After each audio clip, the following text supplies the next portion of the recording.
नमस्कार, मैं हूं आपके साथ अंकिता पाल। बुलेटिन की शुरुआत करते हैं। हरियाणा राज्य के 59वें स्थापना दिवस पर हरियाणा के सीएम नायब सिंह सैनी ने प्रदेशवासियों को संबोधित किया। इस दौरान सीएम नायब सिंह सैनी ने आपको बता दें कि उन्होंने कहा कि इस ऐतिहासिक दिवस पर सभी प्रदेशवासियों को हार्दिक बधाई और शुभकामनाएं देता हूं। साथ ही आप सभी के उज्जवल भविष्य की कामना करता हूं। प्रवासी बुजुर्गों, भाइयों, माताओं, बहनों और प्यारे बच्चों, आज हम अपने प्रदेश का 59वां स्थापना दिवस मना रहे हैं। इस ऐतिहासिक दिवस पर मैं सभी प्रदेशवासियों को हार्दिक बधाई देता हूं, शुभकामनाएं देता हूं। आप सबके उज्जवल भविष्य की मंगल कामना करता हूं। यह पर्वों और त्योहारों का मौसम है। दीपावली के बाद गोवर्धन पूजा और भैया दूज के पावन पर्व की मेरी बहनों को हार्दिक बधाई और शुभकामनाएं देता हूं।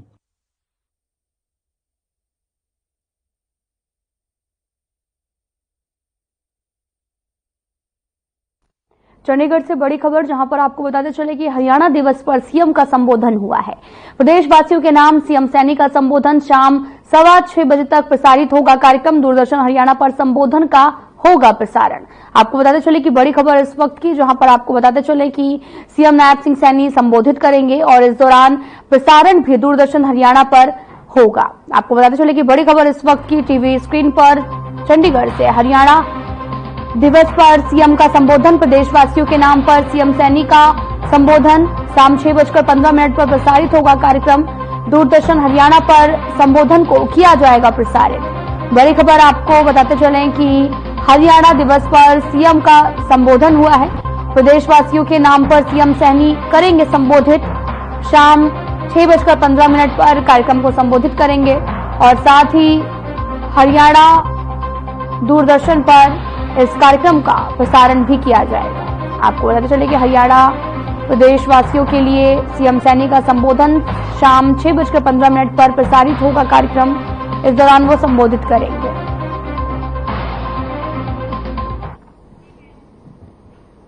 हरियाणा राज्य परिवहन विभाग द्वारा एक कार्यक्रम आयोजित किया गया है, जिसमें कैबिनेट मंत्री अनिल विज ने शिरकत की है। इस मौके पर परिवहन मंत्री अनिल विज ने अंबाला छावनी शहर के लाखों लोगों को 20 साल के बाद हरियाणा दिवस के अवसर पर लोकल बस सेवा की सौगात दी है। साथ ही शहर के कई रूटों पर चलने वाली 4 मिनी बसों को हरी झंडी दिखाकर लोकल बस सेवा का शुभारंभ किया। उन्होंने कहा कि लोकल बस सेवा की सफलता के बाद नागरिकों को इलेक्ट्रिक बस सेवा की सुविधा भी मुहैया करवाई जाएगी, जिससे प्रदूषण पर नियंत्रण होगा। साथ ही चुनाव जीतने के बाद में सैनी सरकार की तरफ से नागरिकों को एक्सीलेटर प्रोजेक्टर के बाद में लोकल बस सेवा का यह दूसरा तोहफा दिया गया है।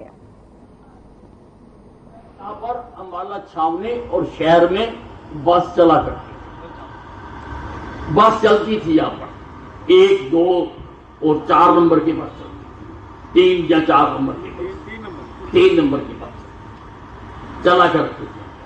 मैंने तो खुद लोकल बस में डेली पैसेंजरी की हुई है, क्योंकि 74 के बाद लगभग 1 साल या 1.5 साल के करीब मैंने अंबाला शहर के तंदूरा वाले बाजार में बैंक की ब्रांच से वहां नौकरी की हुई है। मैं रोज यहां से लोकल बस में ही जाता था और लोकल बस में बड़ा आनंद करते जाते थे, चलती थी। क्यों बंद हुई, कब बंद हुई, मैं उस पचड़े में नहीं जाना चाहता। लगभग 20 साल हो गए। हालांकि ये जो अंबाला कैंट और अंबाला शहर है, ये ट्विन सिटी है। ये एक ही शहर के, बल्कि एक ही इलाके के 2 अलग अलग हिस्से हैं। बहुत सारे लोग अंबाला छावनी रहते हैं, दुकानदारी अंबाला शहर करते हैं या नौकरी अंबाला शहर करते हैं। बहुत सारे लोग अंबाला शहर रहते हैं, वो काम करने के लिए अंबाला छावनी रहते हैं। और बच्चों को, लड़कियों को अंबाले शहर में ITI है, पॉलिटेक्निक है, जाने के लिए धक्के खाने पड़ते हैं। और जैसा अभी यहां से बताया जा रहा था कि रुपया भी बहुत ज्यादा खर्च करना पड़ता था। और क्योंकि GT रोड से गुजर कर जाना पड़ता था, GT रोड पर बहुत हाई स्पीड ट्रैफिक चलता है, तो दुर्घटनाओं का भी हर वक्त खतरा बना रहता। तो मैं अब मेरे को इस बार ये विभाग दिया, ट्रांसपोर्ट विभाग। तो वहीं हरियाणा में 7 और 8 दिसंबर को होगी एचटेट की परीक्षा, जहां पर हरियाणा शिक्षा बोर्ड ने परीक्षा की तिथि इच्छुक उम्मीदवार 4 नवंबर से 14 नवंबर तक कर सकते हैं अपना आवेदन। जो कि उम्मीदवार इच्छुक हैं वो हरियाणा शिक्षा बोर्ड की वेबसाइट पर जाकर अपना ऑनलाइन आवेदन भी कर सकते हैं। आपको बताते चले कि 7 और 8 दिसंबर को हरियाणा टेट की परीक्षा होने वाली है, जिसको लेकर हरियाणा शिक्षा बोर्ड ने तिथि की घोषणा कर दी है। 4 नवंबर को 14 नवंबर तक आवेदन भी कर सकते हैं।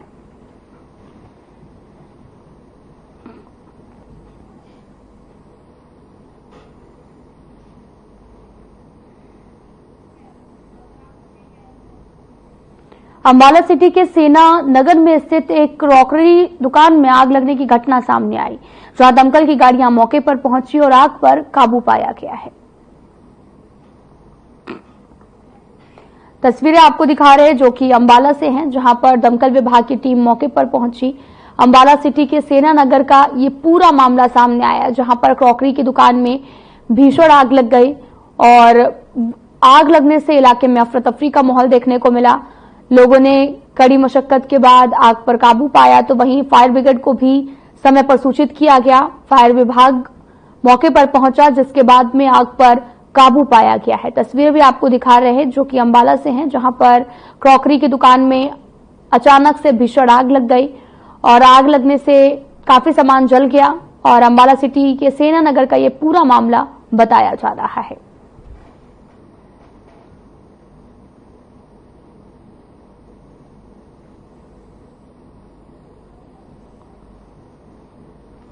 दमकल की गाड़ियां मौके पर पहुंची हैं। अंबाला सिटी के सेना नगर का ये पूरा मामला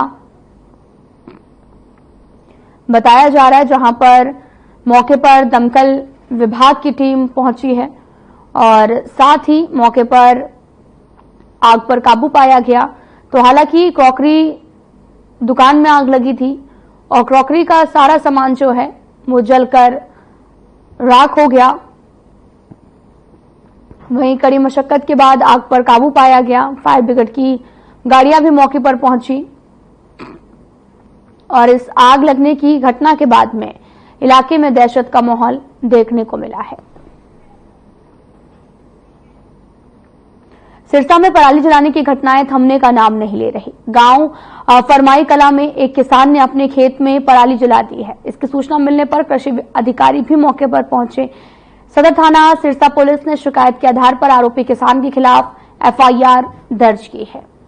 आपको बताते चले कि पूरा मामला सिरसा से है और अब पराली जलाने के मामले भी लगातार बढ़ने लगे हैं। वहीं एक किसान ने खेत में आग लगा दी और इसके बाद में पराली पर आग लगाने के बाद कृषि अधिकारी को इसकी सूचना दी गई। कृषि विभाग भी मौके पर पहुंचा। हालांकि लगातार पराली जलाने की घटनाएं जो हैं वो सामने आ रही हैं। ताजा मामला सिरसा से सामने आया, जहां पर एक किसान ने पराली पर आग लगा दी और इसके बाद में कृषि विभाग भी मौके पर पहुंचा। कृषि अधिकारी को इसकी सूचना दी गई और साथ ही इस पूरे मामले पर आपको बताते चले कि लगातार पराली जलाने के जो मामले हैं वो लगातार सामने आ रहे हैं।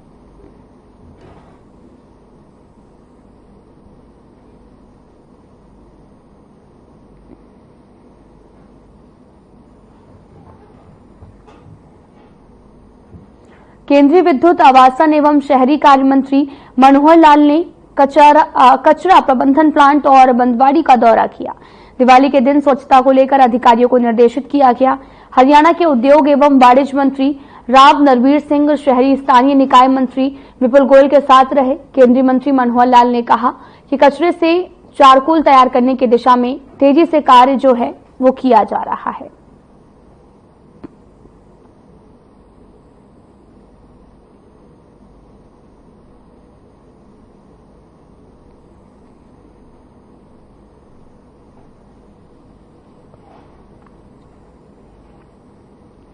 हरियाणा पुलिस विभाग में बड़े पैमाने पर तबादले किए जा रहे हैं।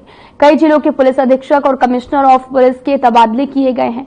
आईपीएस गंगाराम पुनिया कारनाल के लिए जो नए एसपी होंगे और आईपीएस राजेश कुमार को जींद में नियुक्ति दी गई है। शशांक कुमार आनंद हिसार के लिए नए एसपी नियुक्त किए गए। नरेंद्र बिजरिया रोहतक के नए एसपी बनाए गए हैं, तो वहीं नीतीश अग्रवाल भिवानी के एसपी के पद पर तैनात किए गए हैं। हर्ष वर्मा दादरी जिले के नए एसपी होंगे। पूजा वशिष्ठ महेंद्रगढ़ की नई एसपी होंगी। सुमित कुमार को अंबाला में एसपी रेलवे तैनात किया गया। डबवाली पुलिस जिले में सिद्धार्थ जैन को नियुक्त किया गया और साथ ही महांसी पुलिस जिले के हमिंद मीणा को पुलिस अधीक्षक की जिम्मेदारी मिली है। राजीव देशवाल यमुनानगर के नए एसपी बनाए गए और साथ ही आईपीएस जसलीन कौर को फरीदाबाद ट्रैफिक का डीपी नियुक्त किया गया है। दीपक सहरान झज्जर के नए पुलिस कमिश्नर नियुक्त किए गए हैं। मोहित हांडा गुरुग्राम पुलिस कमिश्नरेट के नए डीपी होंगे और मकसूद अहमद डीएसपी क्राइम फरीदाबाद नियुक्त किया गया है।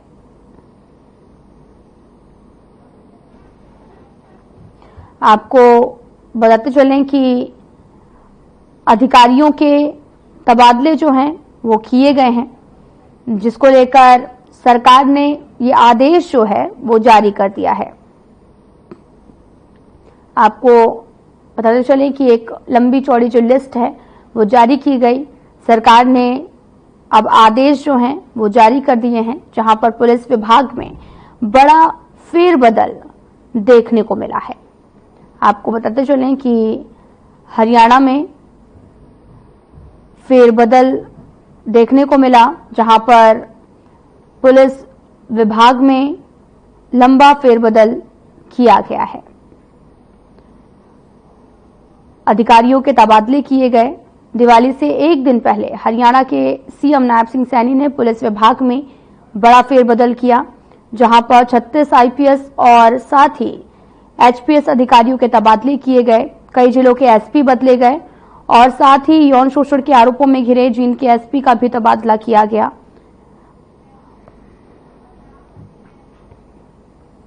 महाराष्ट्र विधानसभा चुनाव के लिए कांग्रेस ने स्टार कैंपेनर की लिस्ट जारी की है।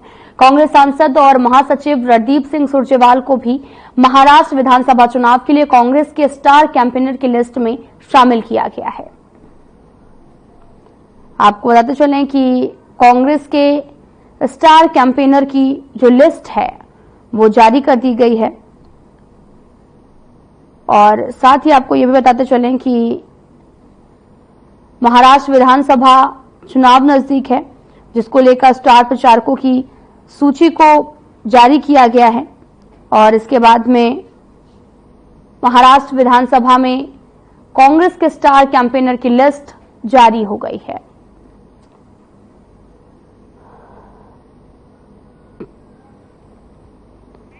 आपको बताते चले कि रणदीप सुरजेवाल वाला को जो है वो स्टार कैंपेनर जो है वो बनाया गया है और साथ ही आपको बताते चलें कि ये स्टार प्रचारक जो है वो बनाया गया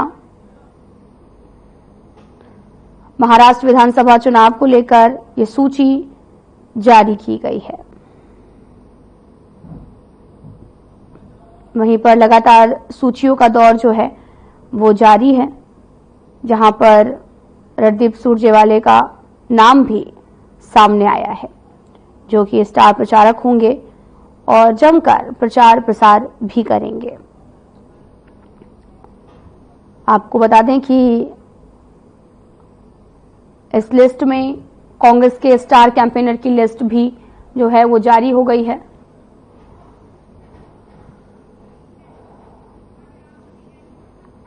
तो वहीं होटल में केंद्रीय राज्य मंत्री कृष्णपाल गुर्जर के एसओडी किरणपाल खटाना और विधायक हरेंद्र सिंह ने लघु सचिवालय की मीटिंग हाल ही में सभी विभागों के अधिकारियों के साथ बैठक हुई है। इस बैठक में उन्होंने होडल विधानसभा क्षेत्र में सांसद ग्रांट, विधायक ग्रांट और डी प्लान के तहत वर्तमान में चल रहे भविष्य में होने वाले विकास कार्यों की समीक्षा की।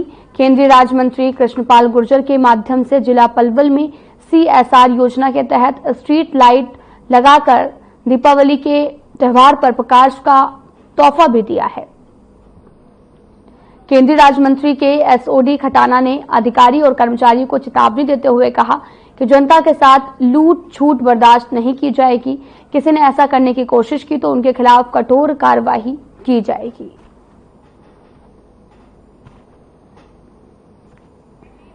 आपको बताते चले कि कृष्णपाल गुर्जर ने बैठक ली है। अधिकारियों के साथ में ये बैठक आयोजित हुई। पूरा मामला होडल से है, जहां पर विकास कार्यों को लेकर समीक्षा बैठक की गई है और तमाम तरह के यहां पर दिशा निर्देश जो हैं वो दिए गए।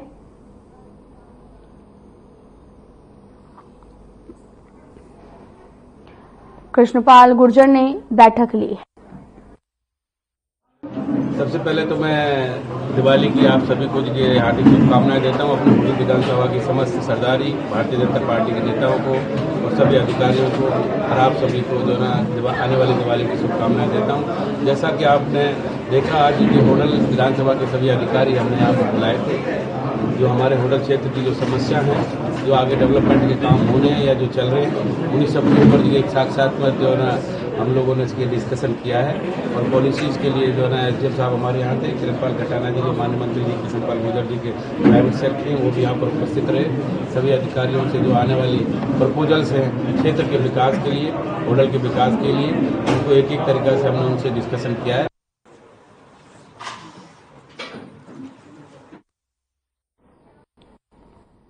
तो वहीं भवानीखेड़ा में भूतपूर्व सैनिक हरफूल गोयल की पुण्यतिथि पर रक्तदान शिविर लगाया गया, जिसमें 29 रक्तदाताओं ने रक्तदान किया। इस आयोजन अवसर पर वाइस चेयरमैन विजेंद्र बड़गुर्जर ने शिरकत कर रक्तदान शिविर की शुरुआत की, पौधारोपण किया। इसके साथ ही ग्राम पंचायत सरपंच सहित समाज सेवक भी उपस्थित रहे और विजेंद्र बड़गुर्जर ने कहा कि मानव हित में रक्तदान सबसे बड़ा दान है।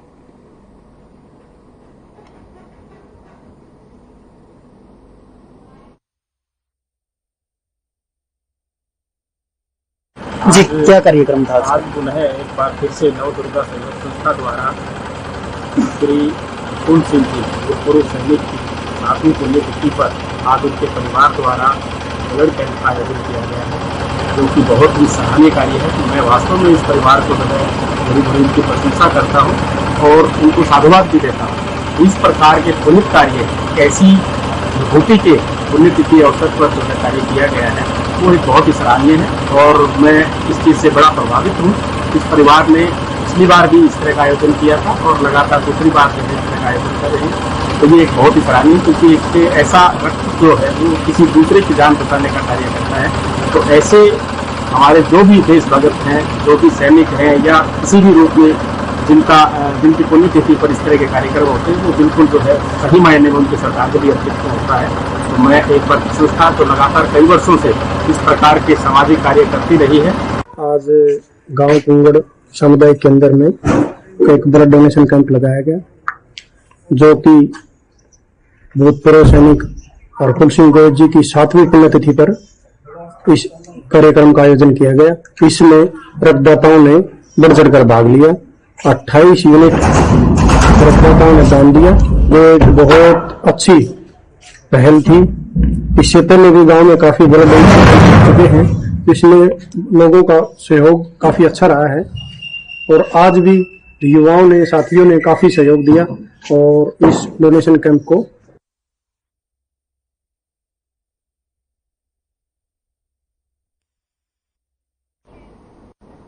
पूर्व केंद्रीय मंत्री दलबीर सिंह की 37वीं पुण्यतिथि पर उनकी स्मृति में हवन यज्ञ का आयोजन किया गया। इस दौरान आपको बताते चले कि सांसद, विधायक, पूर्व विधायक और बहुत से कांग्रेस पदाधिकारी सहित काफी संख्या में गणमान्य लोगों ने दलबीर सिंह के चित्र के समक्ष पुष्पांजलि अर्पित करके उनकी तरफ से किए गए जन कल्याण के कार्यों को याद किया है। इस दौरान अखिल भारतीय कांग्रेस कमेटी की राष्ट्रीय महासचिव, पूर्व केंद्रीय मंत्री और सिरसा से लोकसभा सांसद कुमारी शैलजा ने अपने पिता दलबीर सिंह की पुण्यतिथि पर हवन यज्ञ में हिस्सा लिया, उन्हें श्रद्धांजलि अर्पित की और इस दौरान कुमारी शैलजा ने अपने पिता दलबीर सिंह की रचनात्मक सोच की सराहना करते हुए कहा कि उन्होंने अपना पूरा जीवन गरीब, मजदूर, शोषित और वंचित लोगों की भलाई के लिए समर्पित कर दिया है।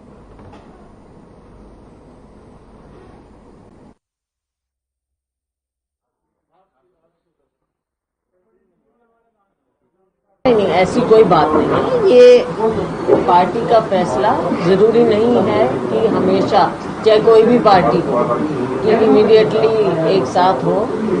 कई पहलू होते हैं, अभी चुनाव भी हो रहे हैं दूसरे राज्यों में भी। सब चीज़ों को देखते हुए कांग्रेस पार्टी उचित समय पर हमारी हाईकमान फैसला लेगी। उसके बाद कांग्रेस का क्या स्टेप रहेगा, क्योंकि विपक्ष में सबसे बड़ी पार्टी कांग्रेस है, किस तरह से आप आगे स्टेप्स बनेंगे? तो हम चाहेंगे कि 10 साल हो गए भाजपा के,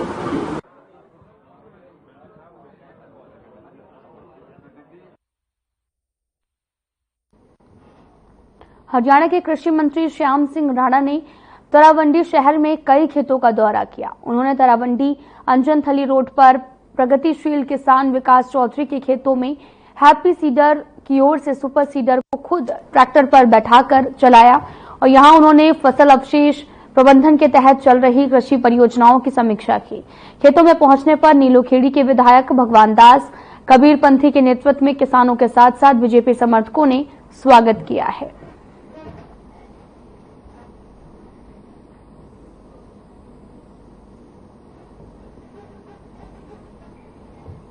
आपको बताते चलें कि बीजेपी समर्थकों ने उनका जमकर स्वागत किया और साथ ही आपको ये भी बताते चलें कि बीजेपी समर्थकों ने जमकर स्वागत किया जहां पर वो नीलोखेड़ी पहुंचे थे और कृषि मंत्री ने खेतों का दौरा किया और साथ ही यहां पर किसानों से उनका हालचाल जाना, कृषि परियोजनाओं की समीक्षा बैठक भी ली है।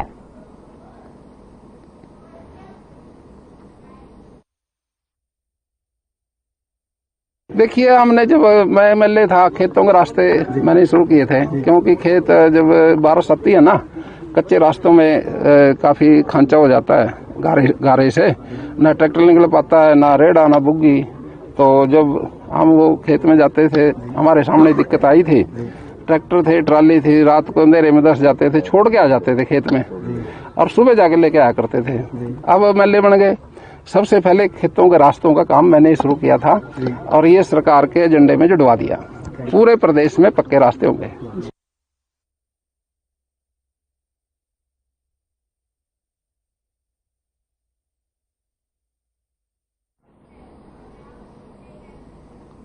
फिलहाल में इतना ही। नमस्कार।